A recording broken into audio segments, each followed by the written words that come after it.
안녕하세요. 저는 30대의 돌싱녀가 된 여자입니다.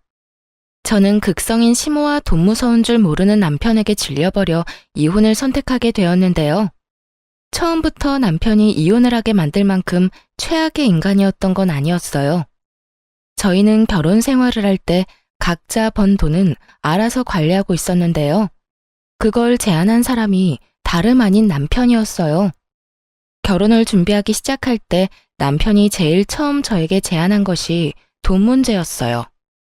자기야, 우리 결혼하게 되면 돈은 어떻게 관리할 거야? 돈 관리? 글쎄, 따로 생각해 본 적이 없는데. 왜? 따로 생각해 둔 게 있는 거야? 내 생각엔 돈 관리는 따로 했으면 좋겠어. 주변에 결혼한 친구들 보니까 양가 부모님들 챙기는 것 때문에 많이들 싸우더라고. 그게 다 돈 관리를 같이 해서 일어난 문제잖아. 하긴, 내 주변에도 그런 것 때문에 많이들 싸우더라.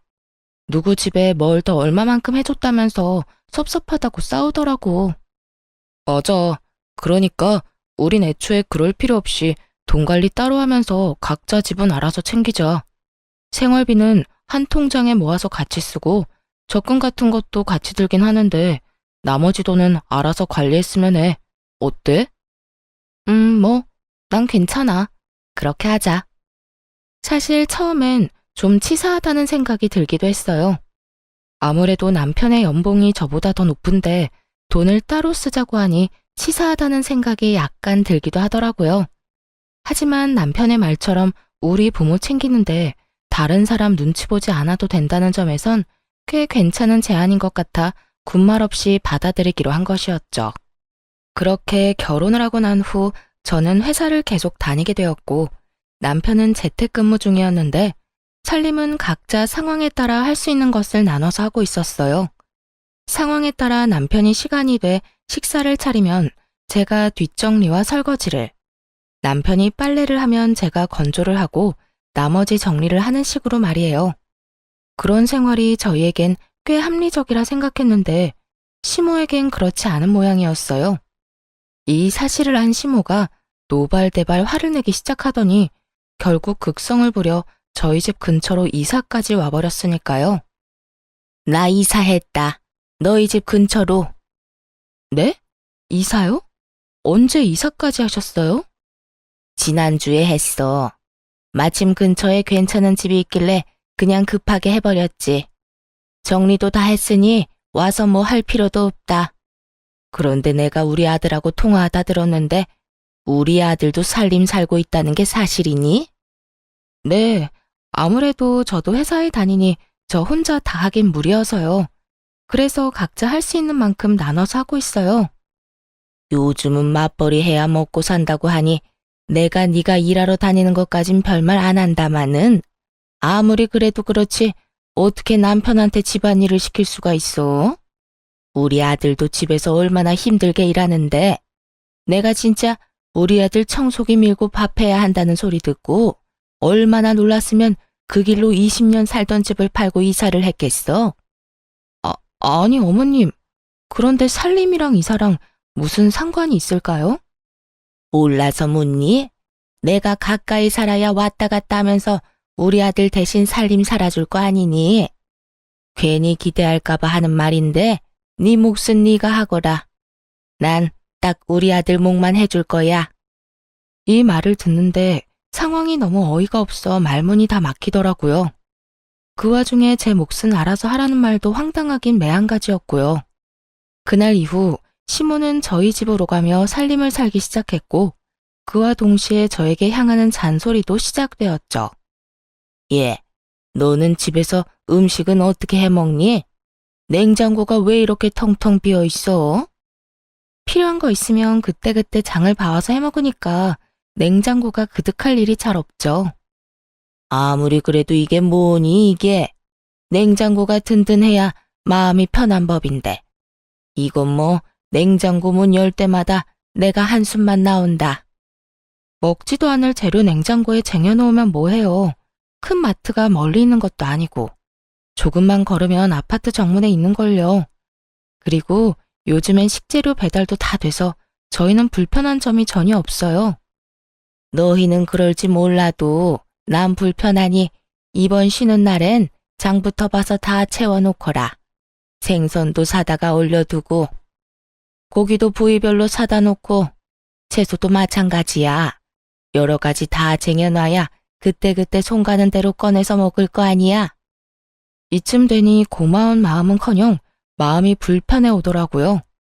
다 해먹지도 않을 식재료를 사서 채워 넣으라는 강요부터 해서 집안에서 머리카락이 떨어질 수도 있는 건데 제 머리카락이 바닥에 떨어져 있는 날이면 불같이 화를 내며 전화가 오니 정말 일이 손에 잡히지 않는 지경이었어요. 저는 결국 남편에게 불편하다고 말을 꺼내게 되었고 이런 저의 마음을 이해해 줄 거라 생각했던 제 예상과는 달리 남편은 조금 뿌르퉁한 반응을 보이더군요. 여보, 나 사실 어머님 이렇게 오셔서 집안일 해주는 거 불편해. 뭐?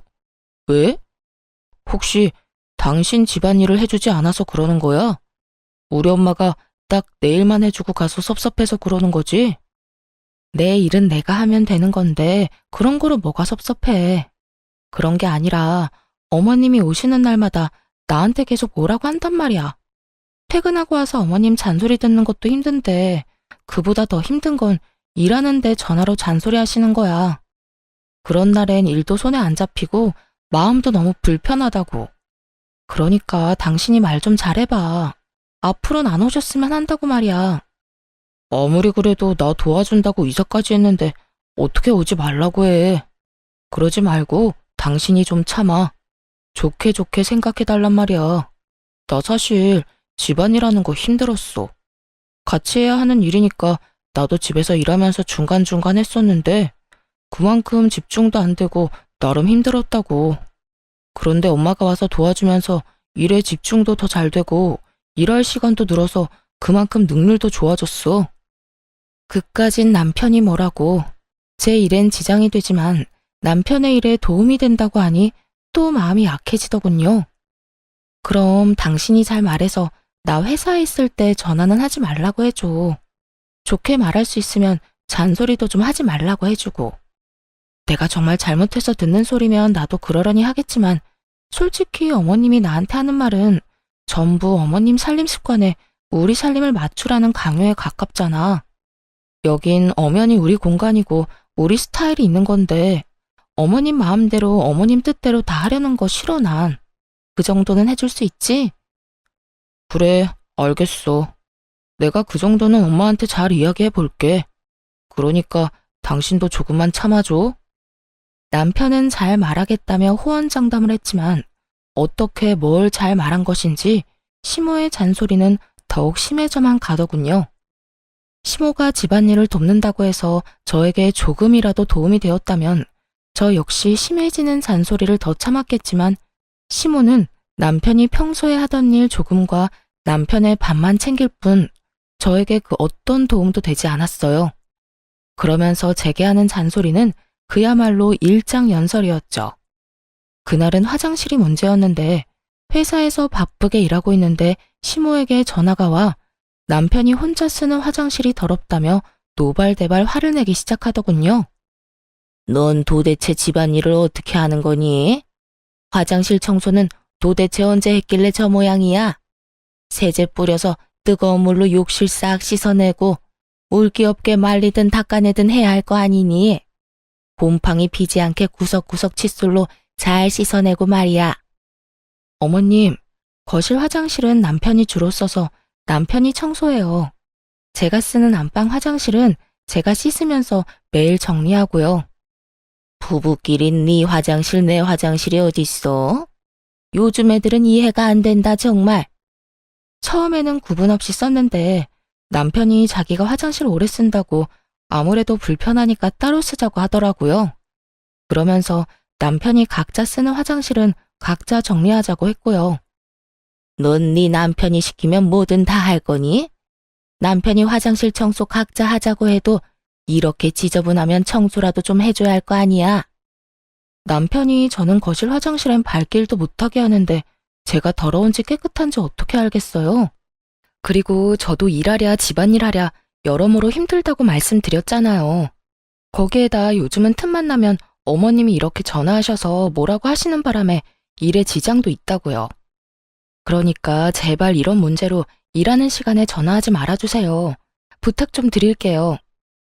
저는 그대로 전화를 끊어버렸고 일하는 내내 정말 화가 가라앉지 않더라고요. 그까짓 화장실 청소 좀 해주는 거 어렵지 않습니다. 그런데 시모에게 말했던 대로 거실 화장실엔 아예 발길도 못하게 하는데 제가 그 청결 상태를 어떻게 알고 청소를 해주나요? 그리고 남편 대신 일해준다고 저희 집에 들락날락 하는 사람이 왜 화장실 청소는 저에게 시켜대는 걸까요? 제가 무슨 화장실 청소나 하려고 결혼한 것도 아니고 정말 화가 쉽사리 가라앉지 않더라고요. 전 기분이 상할 대로 상해버린 채로 퇴근을 하게 되었고 집으로 들어서자마자 남편에게 이렇게 말했어요. 당신 화장실 청소 좀 해. 화장실? 웬 화장실? 지금 바빠서 그러는데 바쁜 것만 끝내놓고 할게. 그래놓고 또 잊을 거잖아. 그러지 말고 지금 해. 아, 진짜. 오늘따라 왜 이래? 각자 화장실 청소는 각자 알아서 하기로 했잖아. 그랬지. 그랬는데 어머님이 나한테 오늘 또 전화 왔더라. 당신 화장실이 그렇게나 더러운데 왜 청소 안 해주냐고. 그러니까 당장 청소부터 해. 그리고 내가 다시 한번 말하는데 어머님한테 다신 나 회사에 있을 때 그런 전화 하지 말라고 해줘. 나도 낮에 말했는데 아무래도 내 말을 들으실 것 같지가 않아서 말이야. 남편은 저와 눈도 마주치지 않고 알겠다고 하며 화장실로 가버리더군요. 그런 남편의 모습에서 기분이 나빠졌음을 눈치채지 못한 건 아니었지만 그러거나 말거나 달래주고 싶은 마음도 들지 않더라고요. 제가 조금이라도 잘못했다고 생각되었다면 어떻게 해서든 마음을 풀어주려고 노력했겠지만 그날의 전 잘못한 것이 단 한 가지도 없었으니까요. 그렇게 알게 모르게 작은 신경전이 오가는 사이 어버이날이 다가왔어요. 저희 부모님은 가진 것에 비해 검소한 편이셨는데 집안엔 가전, 가구들이 대부분 짧게는 10년, 길게는 20년씩은 좋게 넘은 것들이었어요. 아무래도 그런 부분들이 신경이 쓰였던 전 쓰지 않고 따로 모아두었던 상여금으로 친정에서 가장 오래된 에어컨을 바꿔주기로 마음먹었고 에어컨을 휴대전화로 고르던 중 그 모습을 남편이 보게 되었어요. 에어컨? 갑자기 에어컨은 왜? 아니, 곧 어버이날이잖아.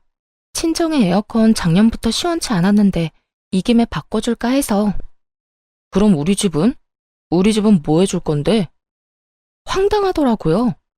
애초에 돈 관리를 따로 하며 각자 집은 알아서 챙기자고 한 사람이 누군데 저런 질문을 하니까요. 남편은 친정에 용돈 한 번을 준 적이 없었고 오로지 시댁에만 생활비를 제외한 모든 돈을 쓰고 있다는 사실을 뻔히 알고 있어 그 황당함은 더욱 컸어요. 그것뿐만이 아니었어요. 남편이 상여금을 좀 많이 받은 일이 있었는데 그때 그 많은 상여금을 한마디 상의도 없이 시댁 휴가 비용으로 다 써버린 걸 알고 크게 한번 싸운 적도 있었죠. 그때 남편이 저에게 한 말을 아직도 기억해요. 우리 약속했잖아. 생활비만 제외하고 나머지 돈은 알아서 관리하자고. 거기에 상여금도 당연히 포함된 거 아니야? 당신도 상여금 받잖아. 그 상여금을 어디에 어떻게 쓰든 난 상관 안 할 테니까 나한테 뭐라고 좀 하지 마. 다시 한번 말하는데 내 돈은 내 돈이고 당신 돈은 당신 돈이야. 각자 돈으로 효도는 알아서 하자고. 이랬던 사람이 이제 와서 제 상여금으로 시댁을 챙기려고 하니 황당할 수밖에 없는 상황이었죠. 남편은 기대에 찬 눈으로 저를 보고 있었고 전 그런 남편을 한번 흘겨보곤 이렇게 말해주었어요. 잊었어? 각자 돈으로 효도는 알아서 하자며. 이 말도 내가 아닌 당신이 한 말이야. 그래놓고 이제 와서 왜 이래? 그건 당신이 고작해야 용돈이나 드릴 줄 알고 그랬던 거지. 이렇게 비싼 가전 사주는 줄 알았다면 애초에 그런 말을 했겠어. 그러지 말고 우리 집에도 에어컨 좀 사드리자. 우리 집 에어컨도 오래돼서 시원한 바람도 제대로 안 나온단 말이야. 아니면 에어컨 비용만큼 용돈을 드리든지. 그렇게 주고 싶으면 당신 돈으로 줘. 그 많은 상여금으로 어머님, 아버님 여행 보내드릴 때는 나보고 그렇게 뭐라고 하더니 이제 와서 이러고 싶어? 말이 나왔으니까 하는 말인데, 당신 나랑 결혼하고 우리 부모님 용돈이나 준 적 있어?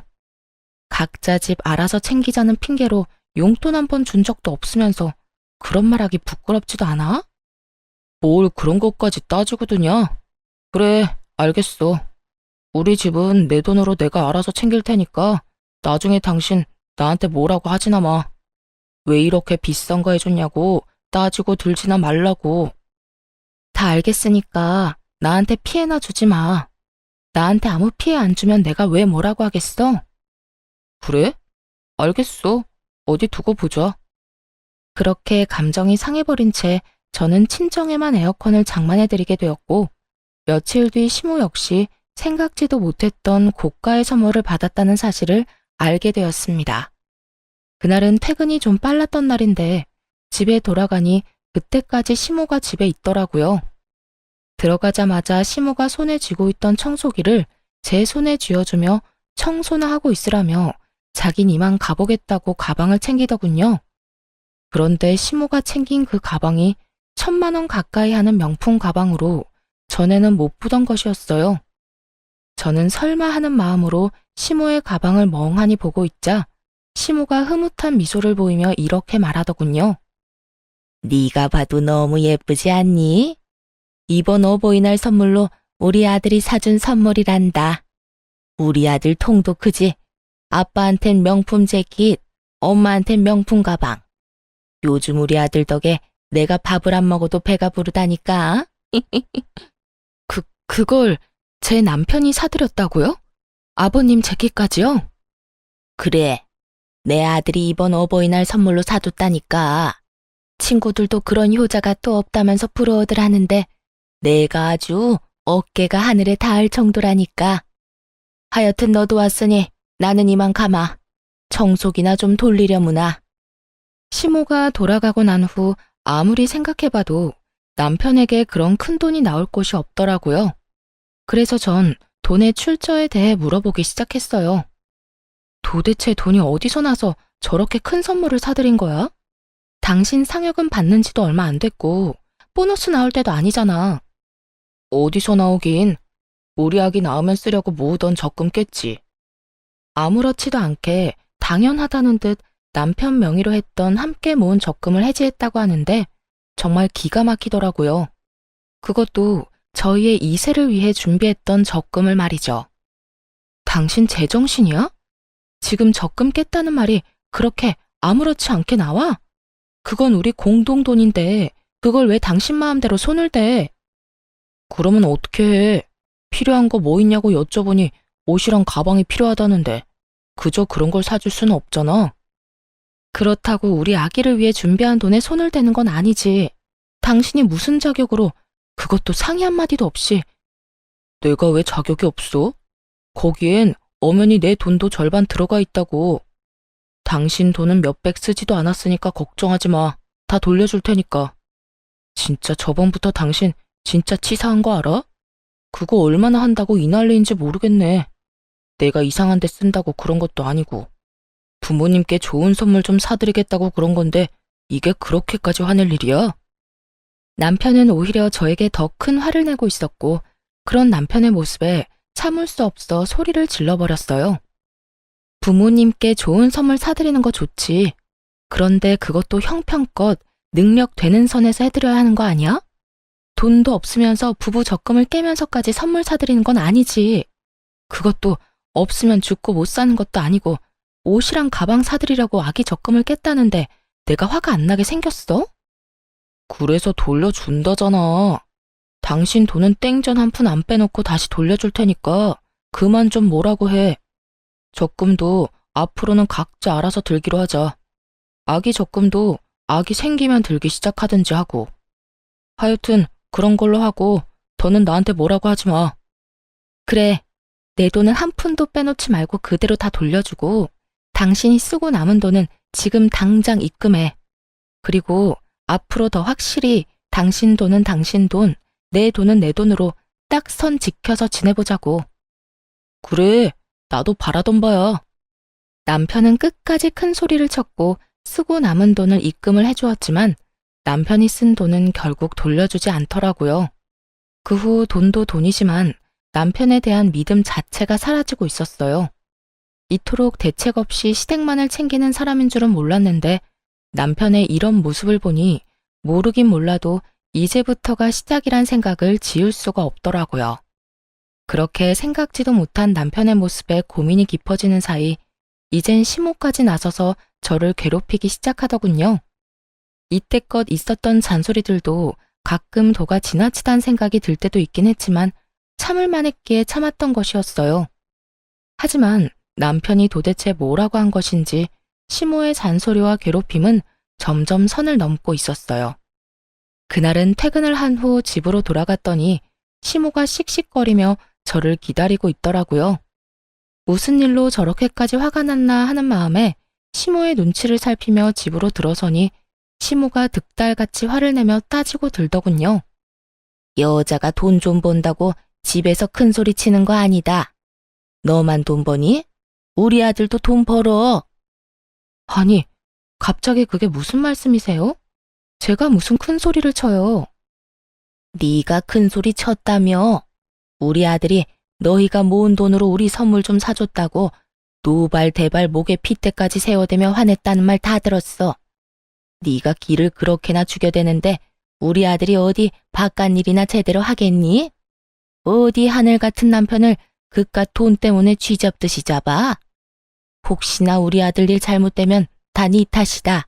알겠니? 며칠간 전화가 심하다 싶을 만큼 온다 싶었더니 그 이유가 따로 있었더라고요. 대책만 없는 줄 알았던 남편은 입까지 싼 놈이었고 그새 시모에게 저희가 싸운 이야기를 다 전했던 것이었죠. 웬만하면 모든 상황을 좋게 넘기고 싶어 심하게 대하고 싶지 않았는데 도저히 더는 참으면 안 되겠다 싶더라고요. 그래서 전 시모와 함께 언성을 높이며 하고 싶었던 말을 다 쏟아냈어요. 그러면 제가 참고만 있었어야 했나요? 다른 것도 아닌 저희가 이세가 생기면 저희 아기를 위해 쓸 돈이었어요. 그때 돼서 돈이 없어서 애한테 아끼면서 살고 싶지 않아서 쪼개고 쪼개서 같이 모은 돈이라고요, 그 돈이. 근데 그걸 어머님, 아버님 선물 사줬다고 하는데 제가 가만히 있어야 해요? 가만히 있어야지. 우리 아들이 허튼 데 쓴 것도 아니고 다 우리한테 효도하느라 쓴 돈인데 그걸 가지고 왜 뭐라고 하니? 말이야 바른 말이라고. 생기지도 않은 애보다 낳아준 부모가 먼저 아니야? 부모 좋죠. 그런데 효자 노릇도 그 정도가 있지. 당장 형편도 안 되는데 그런 큰 선물을 했다고 하니 제가 화가 안 나겠어요? 심지어 가방이나 옷이 없다고 죽는 것도 아니고 그저 사치품일 뿐이잖아요. 그러는 네 친정은 에어컨 없으면 죽는다니? 너도 네 친정에 에어컨 해줬다며? 넌 에어컨 살 때 우리 아들한테 물어는 봤니? 시모는 이때다 싶었는지 제가 친정에 사들인 에어컨을 걸고 넘어지더군요. 그 말을 듣는 저는 분노는 더더욱 커져만 가고 있었죠. 어머님, 무언가 크게 잘못 알고 있으신가 본데 그 에어컨은 제가 번 제 돈으로 샀어요. 그 에어컨에 남편 돈은 10원짜리 한 푼도 안 들어갔다고요.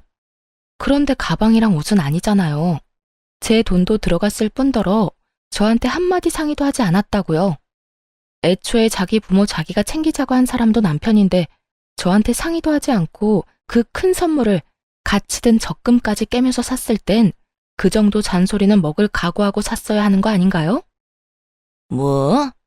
아무리 각자 집은 각자 챙기기로 했어도 네가 이제 우리 집에 시집을 왔으면 우리가 네 부모와 마찬가지인데 네가 시집 와서 우리한테 뭐 해준 게 있니? 기껏해야 명절이나 생일 때 용돈 몇 푼 준 거 말고 큰 선물 준 적도 없잖아.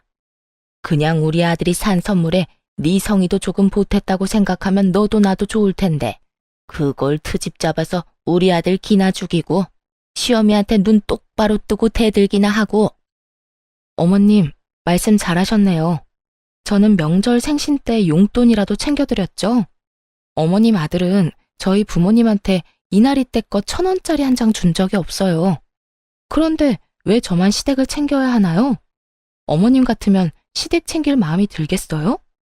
제 이야기를 들은 시모는 놀란 눈치더군요. 그랬겠죠. 자기 아들이 이날 이때껏 장인어른 장모님께 땡전 한 푼 준 적이 없다는 걸 꿈에도 몰랐을 테니까요. 거기에다 파렴치한 남편과는 달리 저는 예의상 명절이나 생신 때는 용돈이라도 조금씩 챙겨드렸으니 더 할 말이 없는 상황이었죠. 시모는 말없이 남편을 재빠르게 노려보았고 남편은 시모의 눈치를 살피다 그 눈빛을 외면해버리더군요. 그렇게 시모의 일방적인 눈치 싸움이 끝나고 시모는 선물 사건에 대해선 더는 받아칠 말이 없는지 말대꾸하는 제 태도가 건방지다며 트집을 잡기 시작했어요. 네 지금 나한테 하는 이 태도만 봐도 지금껏 내 아들을 얼마나 어떻게 잡아댄 건지 잘 알겠다. 시어미한테도 말 한마디 지는 법이 없이 제 할 말을 다 하는데 남편한텐 더하면 더했지 못했을 리는 없었겠지. 네 친정에서 그렇게 가르치든 시어미한테 말대꾸나 하고 남편 기나 죽이라고 가르쳤냔 말이야. 시모는 결국 친정까지 들먹이기 시작했고 전 참을 수 없는 분노를 느끼며 더는 대화할 가치가 없다고 생각했어요. 어머님, 아무리 그래도 친정 이야기까지 꺼내는 건 아니죠. 그런 말 하려거든 당장 나가주세요. 저는 그런 말까지 들으면서 어머님이랑 대화하고 싶지 않아요. 뭐야? 너 지금 날 내쫓고 있는 거니? 네, 내쫓고 있는 거 맞아요. 아무리 어머님이라도 제 친정을 그런 식으로 말하는 건 듣고 싶지 않으니까요. 제가 도대체 뭘 잘못했다고 그런 말까지 들어야 하나요? 애초에 잘못해놓고 도리어 큰 소리 낸 건 남편이라고요. 기가 죽었다고요? 기 죽은 사람이 저한테 그렇게 큰 소리 떵떵 치면서 할 말 못할 말 다 했대요. 만약 남편이 미안하다는 말 한마디만 했어도 저도 이렇게까지 화가 나진 않았을 거예요. 적어도 미안한 기색이라도 내비쳤다면 이렇게까진 하지 않았을 거라고요. 저는 그야말로 울분을 토해냈고 가만히 듣고 있던 남편이 발끈하며 저에게 화를 내기 시작하더군요. 내가 뭘 잘못했다고 당신한테 사과까지 해야 하는 건데. 말했잖아. 당신 돈 몇백밖에 안 썼다고. 돈 몇백 가지고 우리 엄마를 이렇게 집에서 내쫓을 일이야? 내가 지금 단지 돈 때문에 이러는 것 같아? 어머님이 선을 넘은 말을 하시잖아. 그리고 돈 몇백은 적은 돈이야? 적은 돈은 아니더라도 많은 돈도 아니잖아.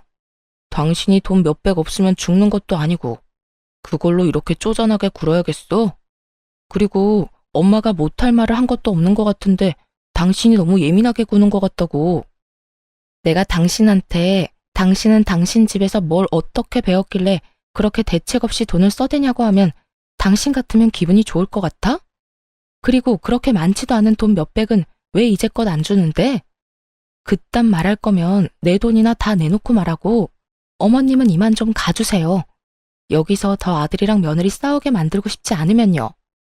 저는 다시 한번 시모에게 나가라고 했고 시모 역시 더는 싸우는 꼴을 보고 싶지 않았는지 집을 나가버리더라고요. 그런 시모의 뒷모습을 보며 입만 산 남편은 저를 쏘아보며 이렇게 말하더군요. 그까짓 돈 내일 당장 돌려주면 될 거 아니야. 당신같이 독하고 냉정한 여자는 처음이다. 진짜 정 떨어진다고. 이렇게 말한 남편은 방으로 들어가 버렸고 그런 남편의 뒷모습을 보는데 이혼이 답이라는 생각이 들더군요. 이미 틀어질 대로 틀어진 사이를 되돌리기란 어려워 보였고 그랬기에 앞으로 남은 저희 결혼 생활이 고달플 것은 피할 길이 없어 보였으니까요. 무엇보다 가장 큰 이유는 남편이 기본적으로 가진 생각이 이미 글러먹었고 그걸 고치고 싶은 의지도 생각도 남아있지 않은 상태였습니다. 그렇게 이혼을 결심하며 다음 날이 되었고 출근 준비를 하고 있는데 시모가 득달같이 집으로 찾아왔더라고요. 제가 문을 열어주자마자 시모는 돈다발을 제 얼굴에 던져버리며 고함을 고래고래 질러대기 시작하더군요. 얘따, 내 아들이 썼다는 네 돈. 내가 어젯밤에 집에 가서 니년 하는 꼬락서니가 워낙 어이가 없어서 잠도 한숨 못 잤다. 이 돈이 뜬 눈으로 밤을 지새우고 뽑아온 돈이다 이 말이야. 이제 됐니? 이제 됐냐고. 이제 그 건방진 입 좀 다물게야. 제가 돈다발을 맞고도 어이가 없어 아무 말도 하지 않고 있으니 시모는 그런 제 반응이 더 화가 난다는 듯 욕설을 뱉어내기 시작하더군요. 차마 입에 담지도 못할 말을 들어야 한다는 현실도 화가 났지만 더 화가 나는 것은 남편이었어요. 이 모든 광경을 처음부터 보고 있던 남편은 말리기는커녕 시모의 행동이 통쾌하다는 듯 고개를 끄덕이며 입가에 미소를 짓고 있더라고요. 그 순간 더는 고민할 필요도 없이 이혼을 해야겠다고 결정을 내리게 되었고 지체할 것도 없이 바로 이혼을 말하게 되었어요. 이렇게까지 저를 싫어하는지는 또 몰랐네요. 그냥 저 이혼할게요. 저도 저한테 이렇게 막대하는 사람이랑은 더 가족으로 엮이고 싶지도 않아서요. 뭐? 이혼? 너 내가 욕 좀 했다고 이혼한다고 하는 거니? 욕만 하셨어요? 지금 저 돈 싸대기도 맞았잖아요. 거기에다 그렇게 소중하고 자랑스러운 어머님 아들, 지금 빈털털이 거지예요. 사람 힘들 때 버리는 거 아닌 것 같아서 참고 또 참고 있었는데 어머님이 이렇게 이혼 결심하게 해주니 어쩌겠어요? 그래요. 아무래도 남편이 돈을 끝까지 주지 않는 것도 그렇고 생활비도 어느 순간부터 제대로 넣지 않는 것이 이상해서 알아보니 남편은 어버이날이 되기 전에 회사를 그만뒀더군요. 그간 조금씩 모아둔 돈으로 집에서 온라인 사업을 한다고 설치고 있었고 이것저것 손댄 것마다 망한 듯 하더라고요. 거기에다 온라인을 통해 사업 노하우를 알려준다는 사기까지 당해 그나마 있던 돈까지 싹 다 날리고 빚까지 생긴 상태였죠. 그런 상황에서 시모 시부의 선물을 샀다는 것도 화가 나긴 했지만 사랑하는 남자였기에 기죽이고 싶지 않아 모른 척하며 먼저 이야기를 꺼내주길 기다렸던 것이었어요. 그런데 시모와 남편이 이렇게 합심해 제 심기를 계속해서 건드리니 더는 참을 수가 없지 않겠어요. 그제야 모든 사실을 안 시모는 이 모든 게 사실이냐며 남편에게 묻기 시작했어요. 너, 이 말이 다 사실이야? 돈도 다 날리고 빚까지 있단 말이 사실이냐고. 그게 난 다 잘해보려고 그러다가 그게 생각보다 힘들더라고요. 모은 돈만 다 날리고 끝내려고 했는데 노하우를 기가 막히게 알려준다는 사람이 있어서 거기에 돈을 주다 보니까 빚까지 생겨버렸어요. 아니, 그런데 당신은 어떻게 한 거야? 왜 알면서 아무 말도 안 한 거야? 왜겠어? 당신 엄마 말처럼 기죽이기 싫어서 모른 척 해준 거지. 아, 됐어. 말해봤자 입 아프고 지금 그게 중요한 것도 아니지 않아? 내가 이혼하자는 말은 못 들었니? 우리 이혼하자고. 난 더는 당신 같은 인간이랑도 못 살고 당신 엄마한테 이딴 취급이나 받으면서도 못 살아. 그러니까 당장 이혼해. 당신 아무리 화가 났다고 해도 이혼하자는 말을 그렇게 하면 안 되지. 이혼이 장난이야? 이까짓 일로 이혼하게? 넌 지금 이게 장난으로 보여? 난 지금 그 어느 순간보다 진심이야. 이혼해, 우리. 남편은 여전히 제 말을 어깃장쯤으로 여기고 있는 반면에 시모는 제 말이 진심이란 걸 알아채는지 그제야 저를 달래려고 애쓰더라고요. 예, 이런 일로 이혼은 무슨 이혼이니? 내가 돈 던진 건 사과하마. 나도 오죽했으면 이 아침부터 찾아와서 그런 짓을 했겠니? 어제는 네가 나한테 너무 심하게 말대꾸를 하지 않았니? 그렇다 보니 내가 너무 흥분한 상태에서 잠도 못 자다 보니 정신이 잠시 어떻게 됐었나 보구나. 그러니 네가 넓은 마음으로 이해 좀 하려무나. 이제 와서요? 돈 던지고 화내고 욕하고 할 건 다 해놓고 이제 와서 사과요? 사과로 모든 문제가 다 해결될 것 같으면 경찰은 왜 있는 걸까요? 무심코 던진 돌에 개구리는 맞아 죽는 법이에요. 저는 이미 어머님의 말에 상처받았고 그건 그 어떤 말로도 말끔히 씻길 것 같진 않네요. 아가, 그러지 말고 이 늙은 시어미가 잠시 노망이 났었다고 생각하고 너그럽게 이해해주면 안 되겠니? 이렇듯 시모는 어떻게 해서든 저를 달래보려고 애쓰는데 남편은 그런 시모의 앞을 막아서서 저에게 득달같이 화를 내기 시작하더라고요. 아, 됐어. 엄마가 뭘 잘못했다고 그렇게까지 해? 그리고 당신, 우리 엄마가 이렇게 미안하다고 굽히고 들어오면 당신도 적당히 하고 끝내야지. 끝까지 고개 빳빳이 들고 이럴 일이야? 적당히 좀 하란 말이야. 아우 진짜 정 떨어져.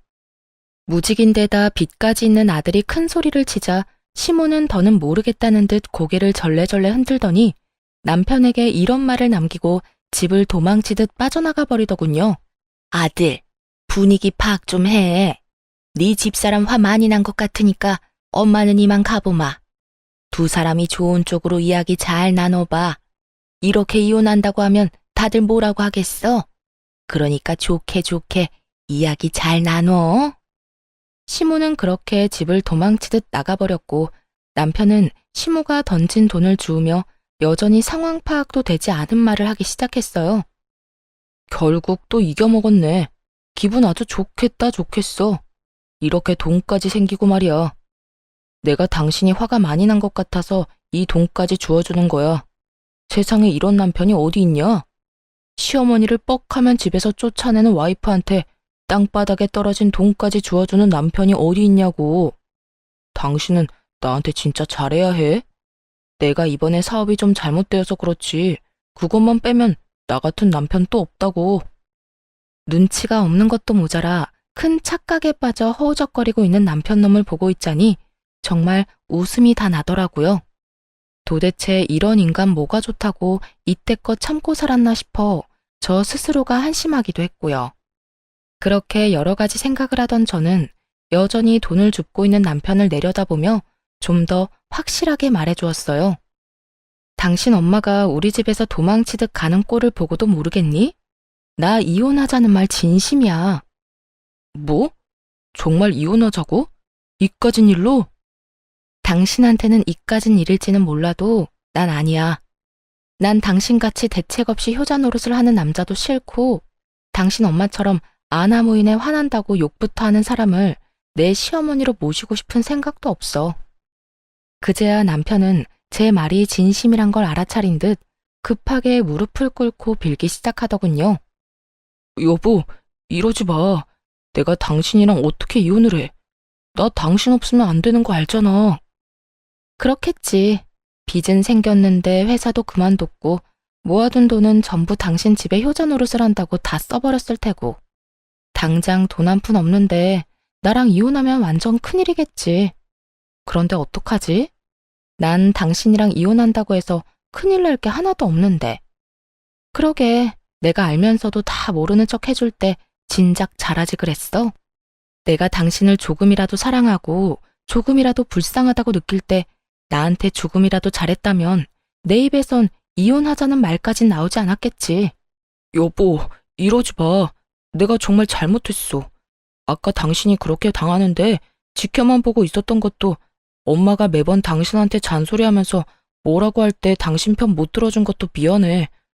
그리고 당신한테 상의 한마디 없이 적금 깬 것도 미안. 정말 다 미안하니까 제발 나 한 번만 용서해주라. 어? 이제서야 그렇게 미안하다고 빈다고 한들 내 마음에 와닿을 것 같아? 그 진심이라곤 하나도 없는 사과 받아줄 생각 없으니까 이혼이나 준비하고 있어. 난 당신이 뭐라고 하든 무조건 이혼할 거니까 말이야. 전 울고불고 하며 매달리는 남편을 뿌리치고 집을 나와버렸어요. 그 후 이혼만은 안 된다고 끝까지 우겨대는 남편 덕에 소송이 진행되었어요. 가정 파탄의 원인이 철저히 남편의 재산 빼돌림과 시모의 낭비벽으로 인해 일어났고 그걸 입증하는 증거를 전부 제출했죠. 그렇게 시모와 남편에게 위자료를 받고 이혼하게 되었습니다. 이혼하고 난 후 다신 연락을 할 일이 없을 거라 생각했는데 반년쯤 지났을 때 전 남편에게 연락이 오더라고요. 그간 연락 한 통 없었던 전 남편이었던지라 도대체 무슨 일인가 싶어 전화를 받게 되었어요. 여보세요? 무슨 일이야? 여보, 잘 지냈어? 여보는 무슨? 우리 이혼한 거 잊었어? 내 안부가 갑자기 궁금해서 전화했니? 그게 요즘 너무 힘드니까 당신 생각이 나더라.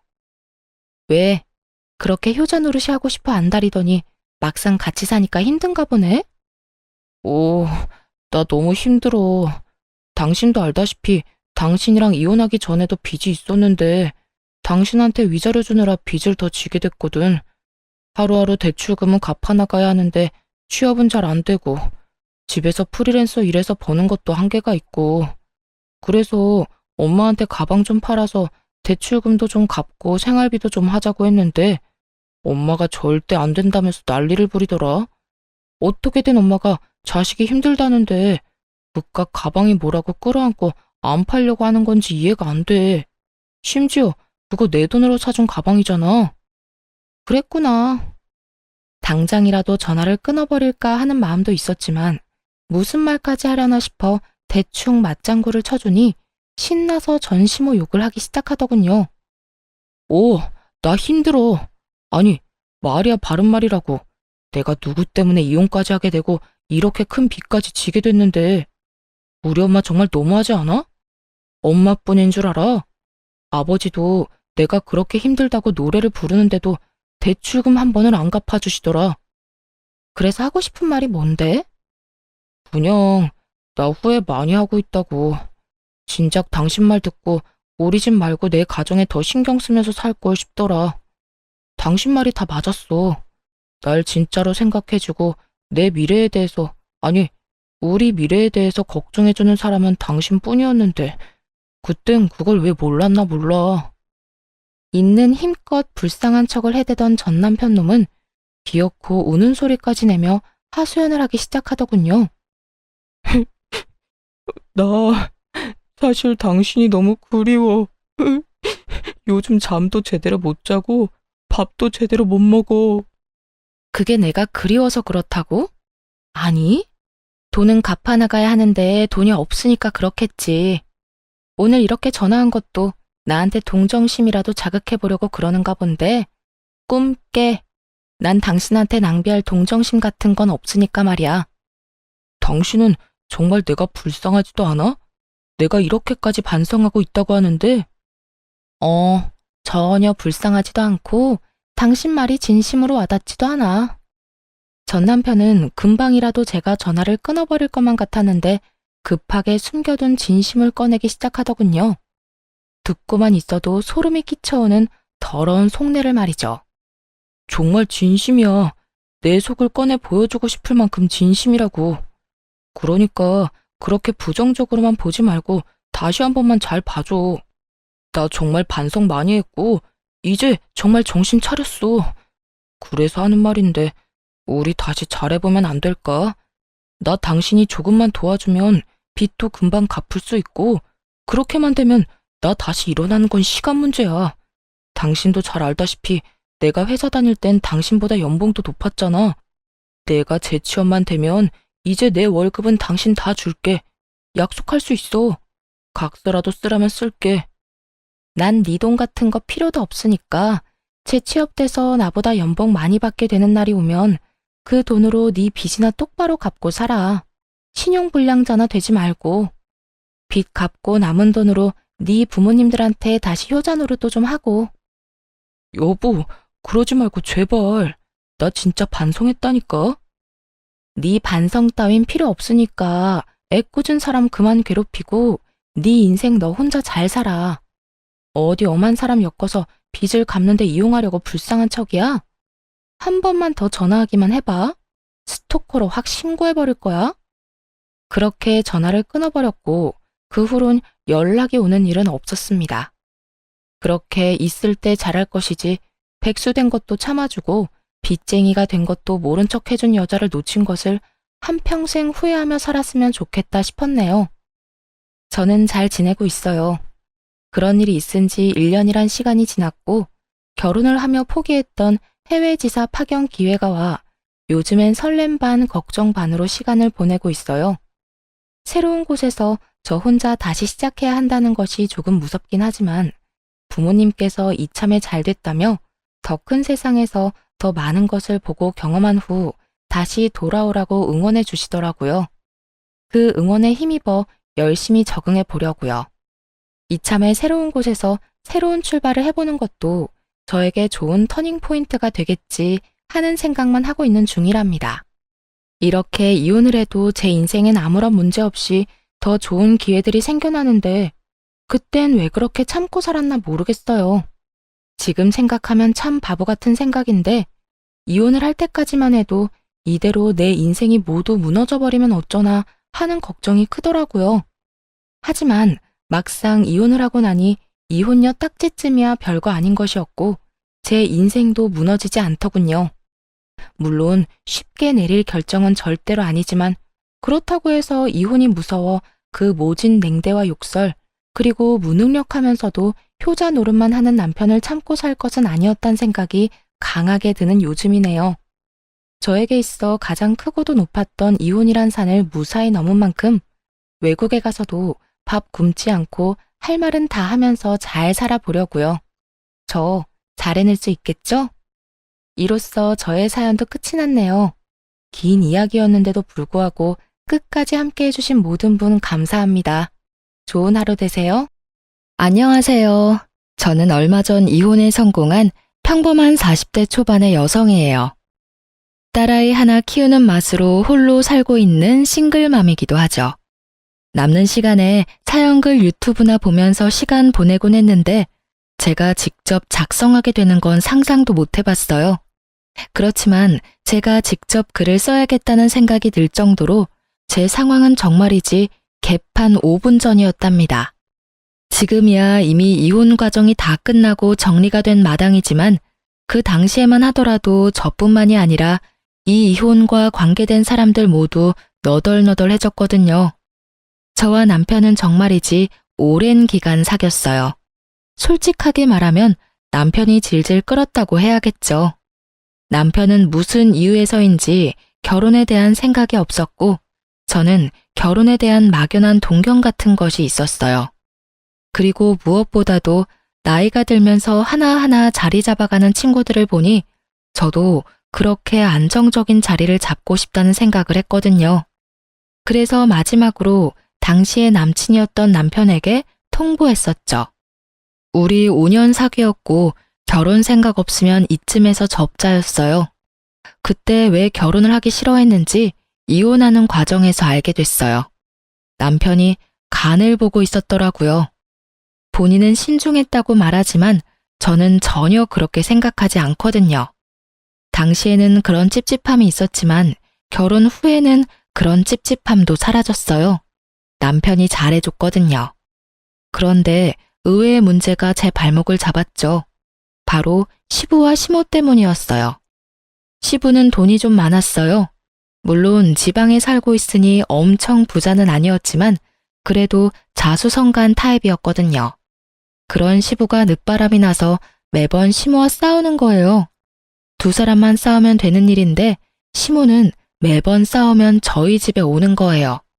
솔직하게 말해서 어느 한쪽 편을 들라고 했으면 더 편했을지도 모르죠. 계산 따라서 더 이득인 쪽에 붙으면 됐을 테니까. 하지만 그렇게 할 수도 없는 게 남편이 시부 밑에서 일하고 있었거든요. 시부 탓을 해버리면 남편 입장이 곤란해지는 거죠. 그리고 와이프인 저도 그 아슬아슬한 줄타기에 매번 동원돼야 했고요. 남편은 그런 시모도 시부도 대면대면하게 대했고 결국 시모의 감정 관리는 모두 제 몫이었죠. 저는 시부가 왜 바람 피는지 누구와 바람이 났는지 그런 건 하나도 궁금하지 않았어요.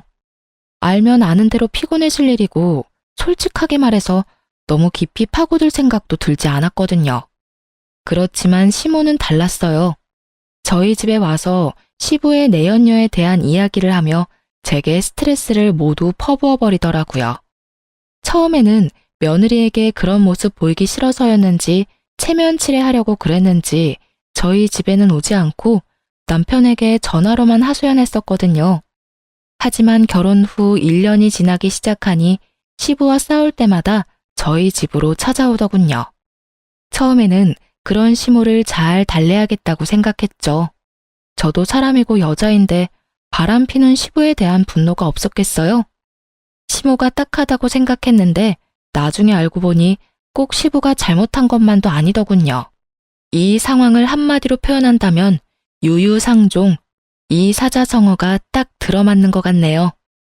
시모는 시모대로 시부에게 스트레스를 주고 있더군요. 시부가 벌어오는 돈을 탕진하는 것도 모자라 젊은 시절 볼품없었던 시부를 그렇게 탐탁지 않게 여겼다고 하더군요. 와이프한테 무시당하고 벌어온 돈 다 착취당하면 늦바람이 나도 어쩔 수 없겠다는 생각이 들 정도로 두 사람의 역사는 참으로 치열했어요. 그렇지만 그건 두 사람의 문제고 저희와는 관련이 없는 일인데도 시모는 저희 집에 와서 그 스트레스를 풀어버리는 거예요. 남은 사람들에게 쌓일 스트레스는 생각도 않고 말이죠. 밥을 해주면 밥투정, 청소해주면 마음에 안 든다며 다시 하라고 하고 정말로 시모의 투정과 억지가 대단했어요. 저도 참기만 한 건 아니었어요. 몇 번을 남편과 시모에게 이야기하고 하소연도 했지만 돌아오는 건 싸늘한 눈빛과 네가 이해하라는 말뿐. 괜히 남편이 남의 편인 게 아니더라고요. 그리고 결국 사건이 터져버렸죠. 그날은 친정엄마의 생일이었어요. 한 달 전에 미리 남편에게 엄마의 생일을 알려줬었죠. 그런데 시모가 엄마 생일 일주일 전부터 저희 집에 와서는 집에 갈 생각을 안 하더군요. 친정엄마 생일 전에는 가겠지 싶었는데 아예 눌러앉기로 작정을 했는지 시모는 꿈쩍도 안 했어요. 결국 친정엄마 생일날 점심 식사에 시모에게 제가 먼저 말했어요. 어머님, 죄송한데 오늘 저녁 식사는 혼자서 드실 수 있겠어요? 제가 약속이 좀 있어서 나가봐야 하거든요. 아니면 근처 음식점에서 맛있는 거라도 시켜드릴게요. 뭐? 너 손님 놔두고 집 비우는 거 아니다? 그거 사람 홀대하는 거랑 똑같은 거야. 어이가 없었죠. 그리고 손님이라니. 정말 손님이었다면 쫓아내기라도 했을 텐데 말이죠. 어머님, 오늘 친정어머니 생신이라 한 달 전부터 미리 예약을 해놨어요. 그래서 어쩔 수 없이 나가는 거니까 이해 좀 해주세요. 갈수록 웃기네, 네. 네가 그 집 사람이야? 너 이제 우리 집 사람이야. 우리 집에 시집 왔으면 당연히 너희 엄마보다는 나한테 더 신경 써야 하는 거 아니냐? 네 엄마가 널 그렇게 가르치디? 너 이따위로 행동하는 거 너희 엄마가 알고는 있어? 시모는 연신 시부의 험담을 늘어놓던 입으로 저희 엄마를 모욕하는 말을 늘어놓기 시작했어요. 사돈은 도대체 이런 애를 집 밖에 내놓을 생각은 어째 하셨대? 하긴 고슴도치도 제 자식이 제일 예뻐 보인다니 할 말은 없다만. 너 죽어도 이 집 귀신 되는 거야. 네가 죽으면 그 집에서 네 제사라도 치러준다니? 이래서 요즘 애들은 안 된다니까. 주제를 몰라요, 자기 주제를. 저는 시모가 저를 향해 내뱉는 말들을 듣지 않으려 애를 써야 했어요. 정말 기분이 더럽고 엿 같았거든요. 저는 착한 사람이 아니에요. 그리고 인내심이 그리 좋은 사람도 아니었고요. 평범한 사람이었어요. 모욕받으면 열받고 욕 들으면 두 배로 욕해주고 싶은 평범한 사람. 그렇지만 어른에게 그렇게 할 순 없다는 생각으로 그냥 무시했어요. 시모가 뭐라고 뒤에서 떠들던지 들리지 않는 척하며 씻고 화장하고 생일 잔치에 갈 준비를 했죠. 제가 자기 하는 말을 모조리 씹어버리고 무시하자 열받은 시모가 고래고래 고함을 지르더군요. 야, 네가 뭔데 날 무시해? 이런 싸가지 없는 년을 봤나? 네 엄마도 이렇게 싸가지 없겠지? 원래 윗물이 맑아야 아랫물이 맑은 법이다.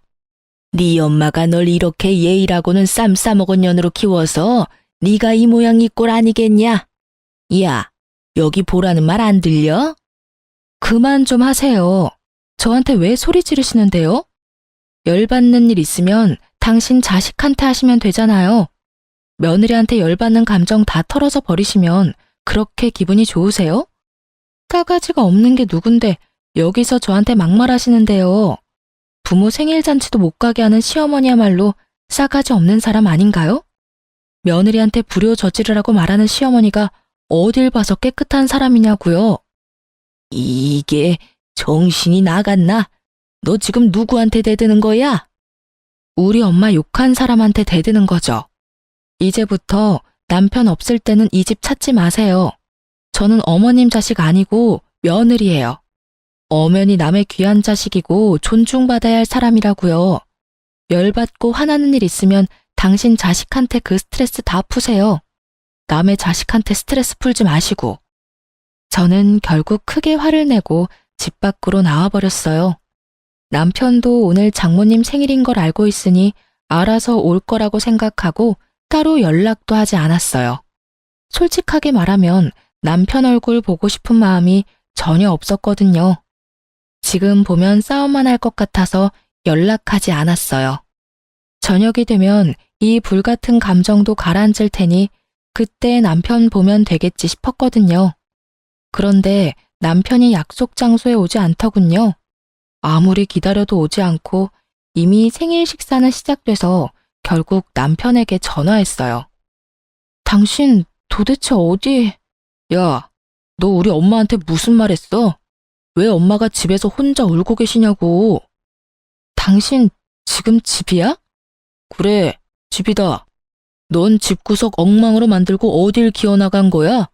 주말에 청소 좀 하라는 말이 그렇게 고깝게 들렸냐? 어른이 그런 말 할 수도 있지. 그거 가지고 지금 열받았다고 시위하려고 밖에 나갔어? 당신 그럼 지금 준비 하나도 안 하고 집에 있는 거네? 준비는 무슨 준비를 해? 오늘 주말 근무하고 피곤해 죽겠구만. 야, 이 새끼야. 넌 지금 집에 있으면 안 되지. 무슨 소리 하는 건데? 엄마 지금 울고 계신다고. 당신이나 지금 집에 들어와야지. 우리 엄마 생일 오늘이라고 내가 말했어, 안 했어? 그게 오늘이었어? 그래, 이 새끼야. 네 마누라 엄마 생신이다. 한 달 전부터 말했잖아. 준비 자체를 안 한 거 보니 완전 잊어버린 거 확실하네. 그치만 당신이 집을 이렇게 만들어 놓고 나가서 나도 정신이 없었다고. 그런 일이었으면 엄마한테 그렇다고 나가면 될 일이지 왜 엄마는 울려? 싸가지 없는 년, 너는 죽어도 이 집 귀신이다. 친정엄마 생일은 중요하고 나는 안 중요하냐? 그게 내가 어머님한테 들은 말이거든? 알지도 못하면서 지금 어머님 편 들고 있나 본데 당신이야말로 나한테 이러면 안 되지. 바쁜 당신 대신 어머님 감정 쓰레기통 된 게 나야. 내가 그 감정 다 받아내고 치우고 대신 스트레스 받고 있었거든? 원래는 다 네가 해야 되는 일이고. 그렇다고 어른한테 소리를 지르고 가면 내 욕만 했으면 나도 참았지. 근데 왜 우리 엄마를 들먹여? 누구는 남의 부모 이야기 못해서 참는 줄 알아? 어머님이 하신 말 중에 한 가지는 정확하게 들어맞네. 윗물이 맑아야 아랫물이 맑다더니 봐봐. 사돈 욕하면서 엄마 생일에 보내주지도 않으려는 어머님이나 장모님 생일 같은 건 싸그리 잊어버리고 대리효도 해준 나한테 화내는 당신이나 똑같다. 그치? 제 말에 남편 놈은 할 말이 없는지 말이 없더라고요. 그렇다고 그 침묵이 미안함을 뜻하는 게 아니라는 건 잘 알고 있었어요. 미안했다면 미안했다고 말했겠죠. 장모 생일도 모르는 놈이랑 결혼한 내 팔자가 참 웃겨. 어머님한테 전해. 그리고 당신도 잘 듣고. 대접을 받고 싶으면 대접 받을 만한 행동을 좀 하라고. 남한테 다 맡겨놓고 혼자 편안하게 지내는 거 나한테 미안하지도 않아? 어머님도 아버님이랑 사이 안 좋은 건 알겠는데 나한테 와서 그런 말 하면 다 자기 얼굴에 침 뱉는 일인 거 몰라서 지금 나한테 그러시는 거야? 당신이 봤을 때 아니다 싶으면 끊었어야지. 언제까지 나한테 다 맡겨놓을 셈이었니? 결국 남편은 헐레벌떡 뒤늦게 친정엄마의 생일에 찾아왔어요. 솔직히 용서해주고 싶은 마음은 눈꼽만큼도 없었어요. 이 사람과의 결혼 생활에 의심이 들기 시작한 게 그때가 시작이었던 것 같아요. 제 기분은 최악이었고 남편 놈은 눈치만 보더군요. 그날 저녁 집에 오는 길, 차에서 남편이 먼저 말하더군요. 여보, 미안해. 나는 장모님 생일을 잊은 게 아니고 어제까지는 분명히 생각하고 있었거든. 그런데 갑자기 집에 어머니가 울고 계시는 바람에 나도 모르게 잊어버린 거야. 누가 뭐래? 자기 부모 자기가 챙기는 거 맞지. 그러니까 앞으로도 당신이 어머님 챙겨. 나는 내 부모님 챙길 테니까. 그럼 됐지? 그러니까 앞으로 어머님 집에 오실 때마다 당신이 맡아서 어머님 받으려. 설마 어머님이 당신한테까지 막말하진 않겠지. 얼마나 귀한 아들인데 나쁜 말을 해? 순전히 남의 자식이니까 나쁜 말도 할 수 있는 거잖아. 뼈를 때리는 제 말에 남편은 입을 꾹 닫더군요. 자기가 해결할 수 있는 문제가 아니라고 생각한 듯 하더라고요. 집에 돌아갔더니 시모는 돌아갔더군요. 하지만 그 뒤에도 몇 번 집에 왔어요. 그리고 시모가 올 때마다 저는 집에서 나갔어요. 남편에게 시모 왔다고 전해주고 제 몸만 몰래 빠져나온 거죠. 결국 바쁜 와중에 시모의 감정 쓰레기통이 된 남편은 몇 주도 못 버티고 손을 들었어요. 시모에게 제발 집에 오지 말라고 빌며 시댁으로 보냈다더군요. 그래도 남의 자식이 아니라 제 자식의 부탁이니 말은 잘 들어주더군요. 그 뒤로는 시모도 저희 집에 온 일이 없었어요. 저도 남편도 평온한 시간을 되찾게 된 거죠. 저와 남편의 생활은 꽤나 오랫동안 유지가 됐어요. 시댁에서 시모와 마주쳐도 시모는 제게 한마디도 안 했어요. 기분이 나빠져라기보다는 자신이 여기서 화를 내고 짜증을 내면 남편에게 더 미움받을까봐 걱정했던 것 같더라고요. 그리고 시부에게 책 잡히는 게 싫어서 그랬던 것 같기도 하고요. 그리고 그런 시모 덕분에 저는 생각보다 편하게 시댁에 다닐 수 있었어요. 그 와중에 저와 남편 사이에는 딸아이가 태어났어요. 딸이 태어났을 때 가장 좋아했던 분이 시부였어요. 시부는 아들보다 딸을 원했는데 집안에 아들만 있으니 영 아쉬웠던 모양이었어요. 작고 앙증맞은 손녀딸의 존재는 시부에게는 오아시스 같은 느낌이었던 거죠. 매번 갈 때마다 손녀딸 데리고 오라고 한다든지 시모와 싸운 날에는 밖에서 식사나 하자며 손녀를 꼭 데리고 오라고 하셨거든요. 그런 시부의 지극정성에 제 딸도 어찌나 시부를 잘 따르던지 결국 시부의 총애를 듬뿍 받은 우리 집 상전으로 거듭났죠. 그렇게 즐겁고 평온한 시간이 계속될 거라 생각한 어느 날 남편이 회식이 있으니 늦을 것 같다는 카톡을 보내왔어요. 그 카톡을 보면서 저는 별 생각 없었어요. 요즘 자주 늦네? 이런 정도였죠. 승진과 각종 행사가 많았던 연말이었거든요. 그래서 늦는 것도 어쩔 수 없다는 생각이었고 저는 사회생활도 업무의 연장선이라고 보는 타입이라서 딱히 회식을 싫어한다거나 하지 말라고 한 적은 없었어요. 그런데 그날은 좀 특별했어요.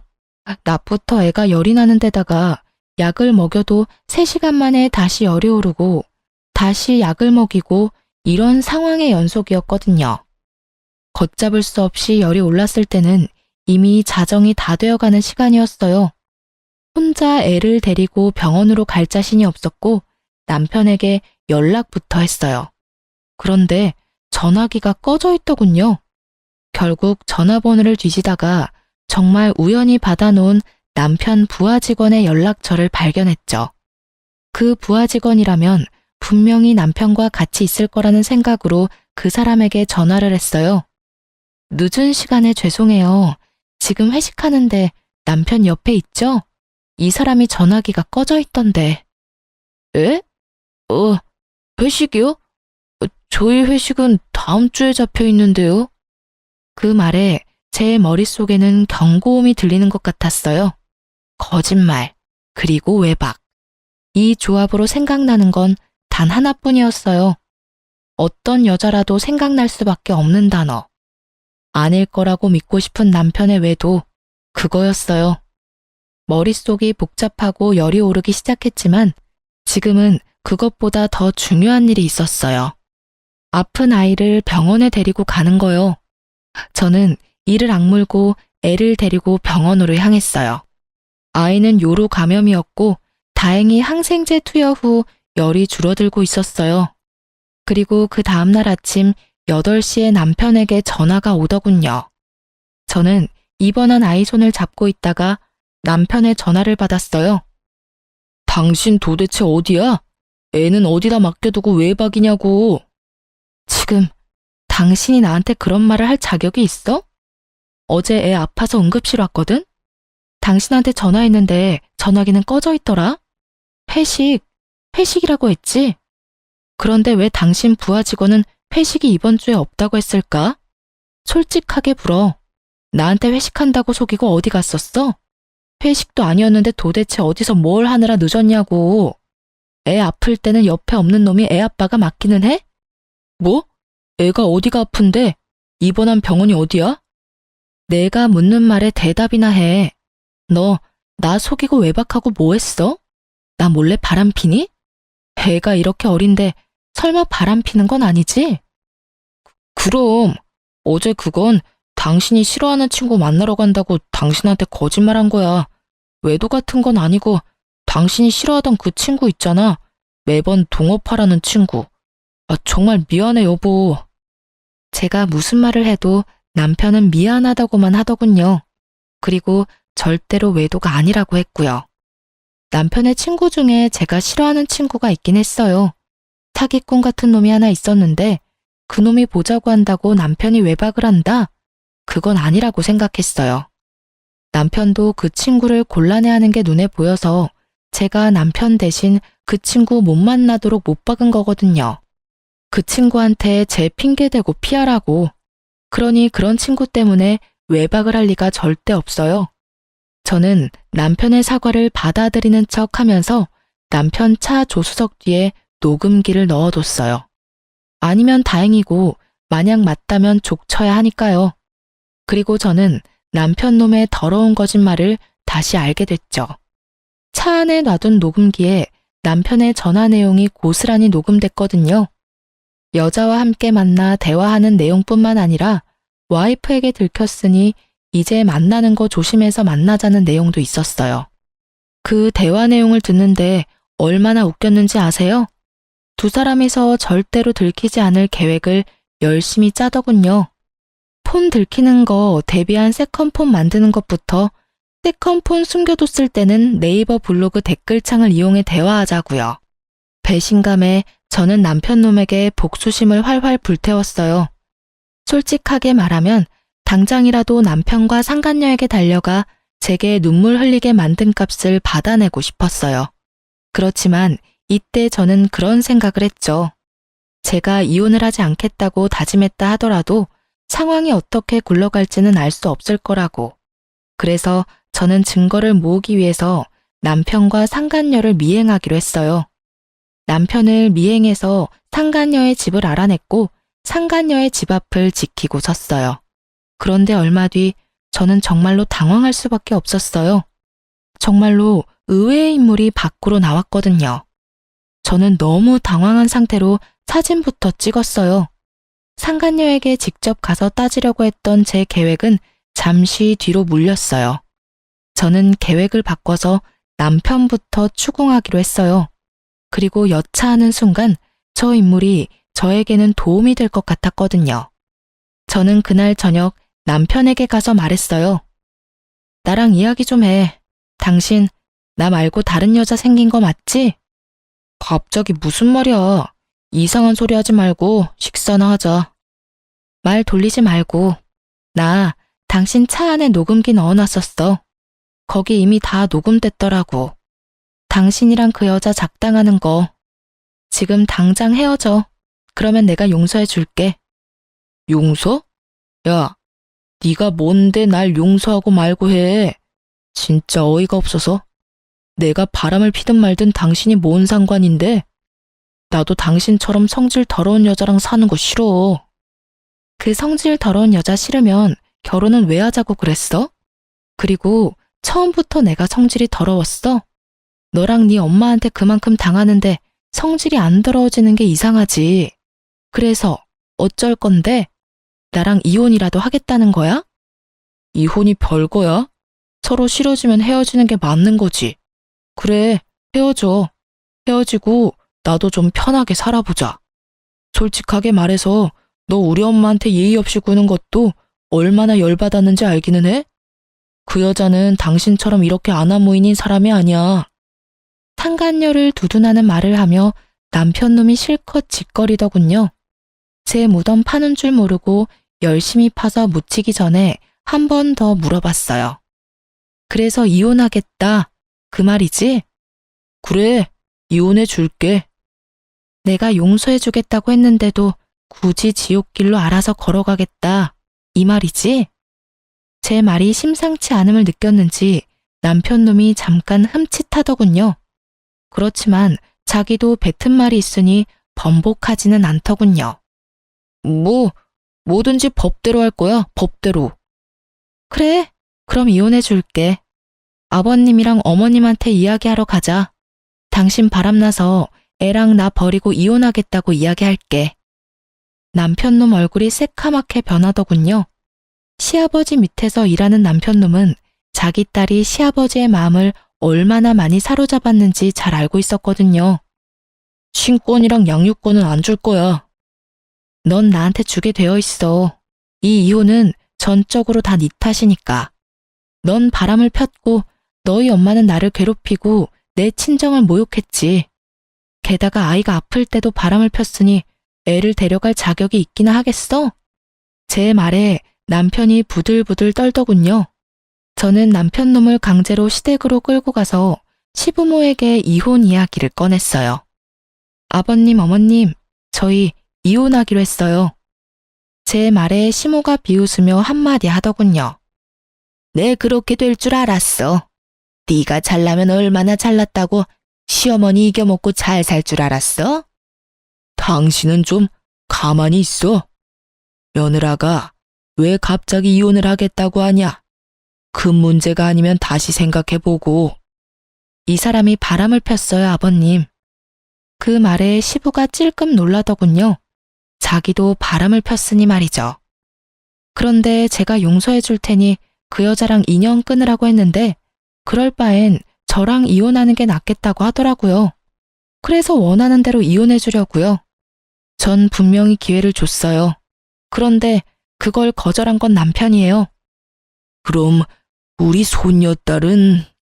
제가 데려갈 거예요. 이 사람 아이 열이 펄펄 나서 병원 간 날에도 상간녀 만나느라 제 연락도 못 받은 인간이거든요. 그런 사람한테 양육권에 친권이 가당키는 해요? 으이구, 네가 잘했어야지. 왜 우리 아들 욕을 하고 그래? 오냐, 이혼해라. 누가 와도 너보다는 낫겠어. 호언장담하는 시모를 보며 저는 속으로 비웃어줬어요. 아무것도 모르는 저 할머니가 상간녀 정체를 알고도 저렇게 평온하겠나 싶었거든요. 확답을 듣고 나니 이 두 사람을 용서할 생각이 완전히 사라졌어요. 그렇게 저는 이혼을 하기로 하고 짐을 챙겨 아이와 함께 집을 나왔어요. 그리고 이혼 소송에 관해 이야기 나누자며 남편과 시부모를 가게로 데려왔어요.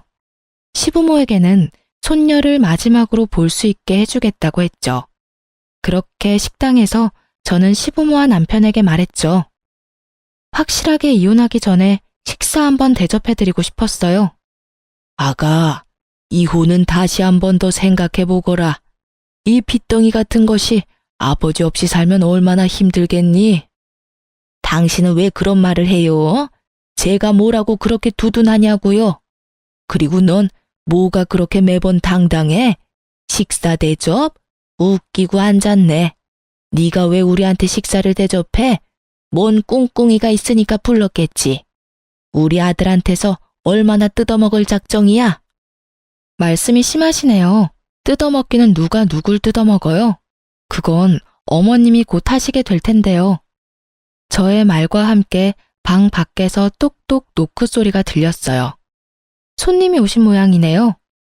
애초부터 식사 자리는 6명으로 세팅이 되어 있었어요. 제가 상간녀를 불렀거든요. 어차피 하게 될 상견례 미리부터 시켜주려고요. 그리고 문이 열리고 들어선 사람들의 얼굴을 보고 시부모와 남편의 얼굴이 완전 경악으로 물들었어요. 인사들 하세요. 남편 상간녀랑 그 어머님이세요. 저 년이 왜 여기를 왜 와? 시모가 숨 넘어갈 듯 소리치고 있었어요. 그리고 시부는 아무 말도 못하고 눈만 질끈 감고 있었고요. 남편은 이 상황이 어이없는지 저한테 그러더군요. 당신 왜 이 사람 부른 거야? 어차피 나랑 이혼하고 저 여자랑 결혼할 거잖아. 미리 상견례 좀 시켜드리려고 불렀지. 그게 지금 말이라고? 남편 말이 끝나기도 전에 시모가 남편을 바라보며 잔뜩 화난 목소리로 물었어요. 아들, 너 설마 전현 딸년이랑 바람난 건 아니지? 에? 어머니, 무슨 말씀하시는 건지. 전현 저거 네 아버지 내연녀야 이놈아. 너 도대체 어디서 누구를 만나고 다닌 거야? 뭐라고요? 남편이 놀라서 상간녀를 바라보았고 상간녀도 몰랐는지 남편을 놀란 얼굴로 쳐다보더군요. 내가 전현 때문에 마음고생한 거 생각하면 네가 나한테 이러면 안 되지. 아들까지 전현 딸한테 놀아나고 지금 뭐 하는 짓들이야? 남편이고 아들이고 도움되는 것들이 없어? 아버지, 이게 대체 다 무슨 소리예요? 아버지가 바람 피운 상대가 정말로... 시부는 말이 없었고 시부의 내연녀도 말이 없었죠. 저는 남편에게 말했죠. 당신이 나랑 이혼하고 싶은 게 저 여자 때문이었잖아. 저 여자가 그렇게 좋다며? 그럼 둘이 결혼해. 할 수 있으면. 나는 어차피 이혼할 건데 그렇다고 두 사람이 내 눈에 눈물 흘려놓고 행복하게 하하호호 사는 건 보고 싶지가 않거든? 그리고 어차피 지금 알게 되나 나중에 알게 되나 알게 되는 건 시간 문제였으니까 나한테 고마워해. 제 말에 남편 놈이 그제야 제가 이런 일을 벌인 걸 알고 온몸을 부들거리며 소리치더군요. 당신 진짜 어떻게 이런 짓을... 너야말로 나한테 어떻게 그런 짓을 해? 말은 바로 해. 용서해주겠다고 한 사람은 나고 그걸 거절하겠다고 한 사람은 너야. 열심히 네 무덤 파고 있는 거 보면서 즐거웠다 미친놈아. 말을 잊지를 못하는 남편에게서 눈을 돌려 얼굴이 벌겋게 된 채 시부의 내연녀를 바라보는 시모에게 말했어요. 어떤 여자가 와도 저보다는 낫겠다고 하셨으니 며느리 잘 대해주세요. 아드님이 아주 사랑하는 여자라고 하더라고요. 저랑은 다르게 싹싹하다던데. 그쪽 아들이 며느리 한번 잘 골라왔네요. 그쵸? 그리고 딸을 저리 키운 상간녀의 엄마에게도 잊지 않고 말해줬죠. 딸을 어떻게 키웠길래 가정 있는 남자를 건드려 놓고 뻔뻔하게 딸내미 상견례까지 시키겠다고 이 식당 찾아온 거 보면 참 그 나물의 그 밥이다. 그쵸? 엄마 닮아서 그런가? 남자 후리는 솜씨도 대단하고요. 하여튼 딸 한번 잘 키우셨네요. 다들 더 반갑게 인사하세요. 하나하나 성질 긁어대는 제 소리에 시모가 완전 열이 받을 대로 받았더라고요. 너 이렇게 될 줄 알고 여기 불렀지? 뭐 때문에 이런 여자 불렀어? 너 이런다고 내가 이혼 반대할 것 같아? 무서운 말씀 하시네요. 저는 이혼할 거예요. 거기에는 어머님 지분도 있는 거 아시죠? 매번 저희 집에 와서 저 시집살이 시키는 것도 모자라서 시아버지랑 내연녀 욕해대면서 불쾌한 감정 저한테 다 쏟아내셨잖아요. 그런 분을 어떻게 모시고 살아요? 시모는 약이 단단히 오른 듯 했어요. 하지만 더 이상 그 화살을 저한테 돌리지는 않았어요. 바로 시부에게 한바탕 쏟아내더군요. 당신 때문에 내가 이게 무슨 꼴이야? 저 새파랗게 어린 년 때문에 내가 당한 꼴을 봐. 당신이 저런 년이랑 바람만 피우지 않았어도 내가 이렇게 꼬투리 잡힐 일이 없었을 거라고. 저번에도 말했지만 나는 절대로 당신이랑 이혼 못해. 아이고 내 팔자야. 어떻게 남편 복도 없는 년이 자식 복, 며느리 복까지 없어서 이 수모를 당하고 살아? 너도 마찬가지야 이놈 자식아. 네 아버지만으로는 부족하더냐? 할 짓이 없어서 계집질을 해. 그것도 저런 년 딸한테 홀딱 빠져가지고. 어떻게 너마저 나를 배신해? 시모가 쏟아붓는 말에 남편 얼굴이 하얗게 질리더군요. 재혼? 꿈도 못 꾸겠죠. 제 어미 가슴에 못 박은 여자 딸이랑 무슨 결혼을 해요? 혼인의 혼자만 꺼내도 시모가 뒤로 넘어갈 판인데. 이게 다 무슨 일이야? 엄마, 이야기 좀 해봐. 엄마 만나는 사람이 이 사람 아버지야? 상간녀도 제 어머니가 어떤 사람인지를 알았어요. 너야말로 이게 다 무슨 일이야? 너 제대로 된 남자 만난다고 하지 않았어? 그런데 불륜? 상간녀의 어머니도 자기 딸이 어떤 사람인지 알게 됐죠. 엄마야말로 불륜이잖아. 나한테는 일찍 사별하고 돈만 많이 벌어다 놓은 영감이라며. 얘가 못하는 소리가 없어. 엄마가 언제 그렇게 말했어? 엄마는 나한테 화내면 안 되지. 엄마도 똑같이, 아니, 나보다 더한 짓 했으면서. 결국 이 집도 저 집도 똑같이 풍비박산이 나버렸죠. 그리고 그 와중에 웃는 건 저뿐이었고요. 정말 너무나 통쾌하기 짝이 없는 장면들이었어요. 상간녀와 남편의 행복한 미래는 이미 산산조각 났고 두 사람의 암울한 미래 앞에는 부모님들이 있었죠. 서로가 서로를 물고 뜯는 상황을 보며 저는 차분히 모든 걸 보고 있었어요. 그러게 남의 눈에 눈물 흘리게 만들면 자기 눈에는 피눈물 나는 거 미리 알았어야죠. 서로 물고 뜯다가 잠시 소강 상태가 되자 저는 그제야 가방에서 이혼 서류 꺼내 남편에게 던져줬어요. 이혼 서류야. 내가 작성할 건 이미 다 했고 나머지는 당신이 작성해서 내. 소송 때 보자. 아, 그리고 미리 축하해. 두 사람 행복하게 살았으면 좋겠네. 절대로 이루어질 수 없는 두 사람의 미래를 축하하며 저는 자리를 떠났습니다. 남은 사람들이야 신경 쓸 필요 있나요? 저도 제 감정 추스리기에 바쁜 사람인데 이 와중에 날 엿먹인 인간들을 위한 배려 같은 건 필요 없잖아요. 그렇게 이혼은 진행됐어요. 남편 놈도 그 상간녀를 포기하지 못한 듯 보였어요. 하긴 뜯어내면 뜯어낼수록 더 들러붙는 게 불륜 사이라고 하지 않던가요. 그렇지만 부모들이 그걸 바라지 않는데 두 사람이 그 뜻을 이룰 수는 없겠죠. 시모는 결국 그 일 이후로 완전 정신적인 타격을 받아서 정신과에 다니고 있다고 하더라고요.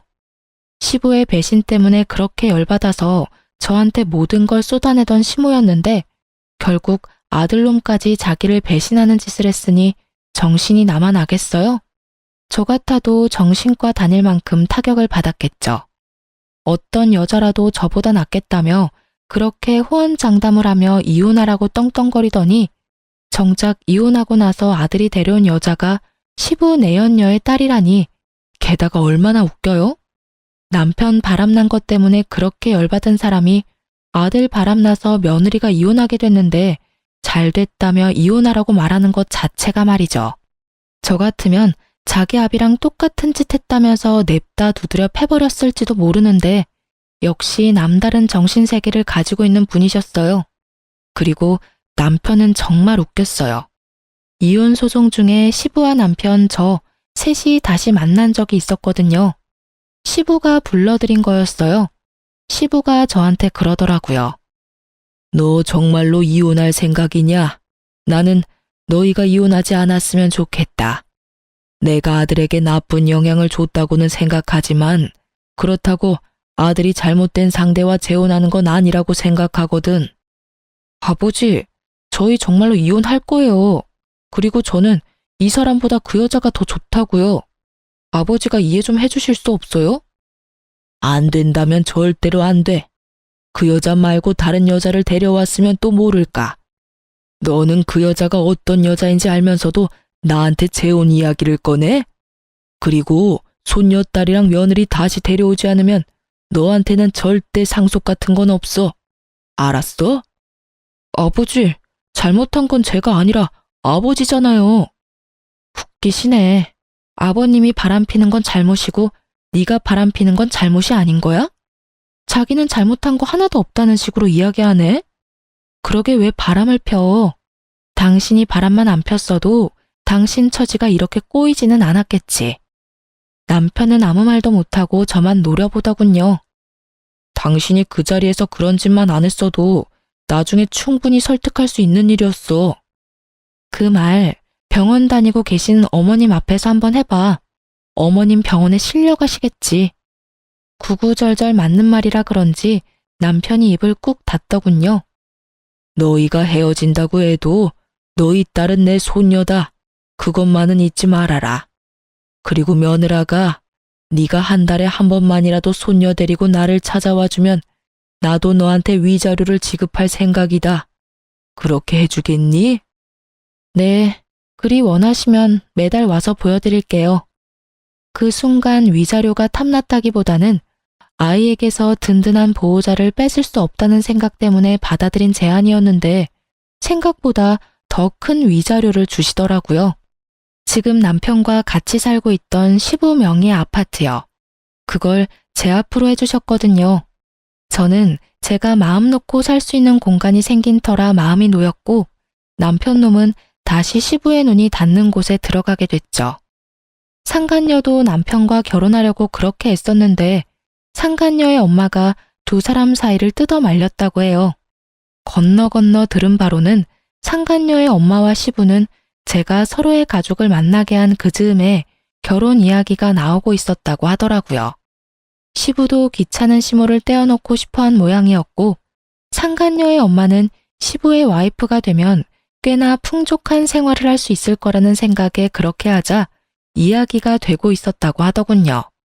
그런데 제가 두 가족을 만나게 하는 바람에 일이 꼬여서 두 분의 결합은 없던 일이 되어버렸거든요. 눈앞에 있던 커다란 고기가 사라진 상간녀의 엄마가 상간녀를 뜯어 말린 건 어쩔 수 없는 일이었던 거죠. 그렇지만 상간녀도 포기할 수는 없었는지 두 사람이 강제로 혼인신고서를 내려고 벼르고 있었다고 하더라고요. 전 남편이 저한테 그런 이야기를 했거든요. 너랑 이혼만 되면 바로 가서 혼인신고서 낼 거라고. 그런데 시부가 저와 남편을 불러 상속 안 해줄 거라는 이야기와 함께 저희가 살던 집을 제 명의로 돌려준 것을 상간녀가 알게 된 거죠. 상간녀는 상간녀대로 집도 저한테 빼앗기고 상속도 안 되는 남자를 데리고 있느니 다른 남자 찾는 게 더 빠르다는 생각을 한 것 같더라고요. 남편도 상속이 걸린 문제에서는 어쩔 수 없었던 것 같고요. 결국은 그렇게 타오르던 사랑의 불꽃은 하얀 재가 돼서 서로 잿가루만 듬뿍 묻힌 채 헤어졌더군요. 그렇게 헤어지고 전 남편이 저한테 만나자고 연락이 왔었어요.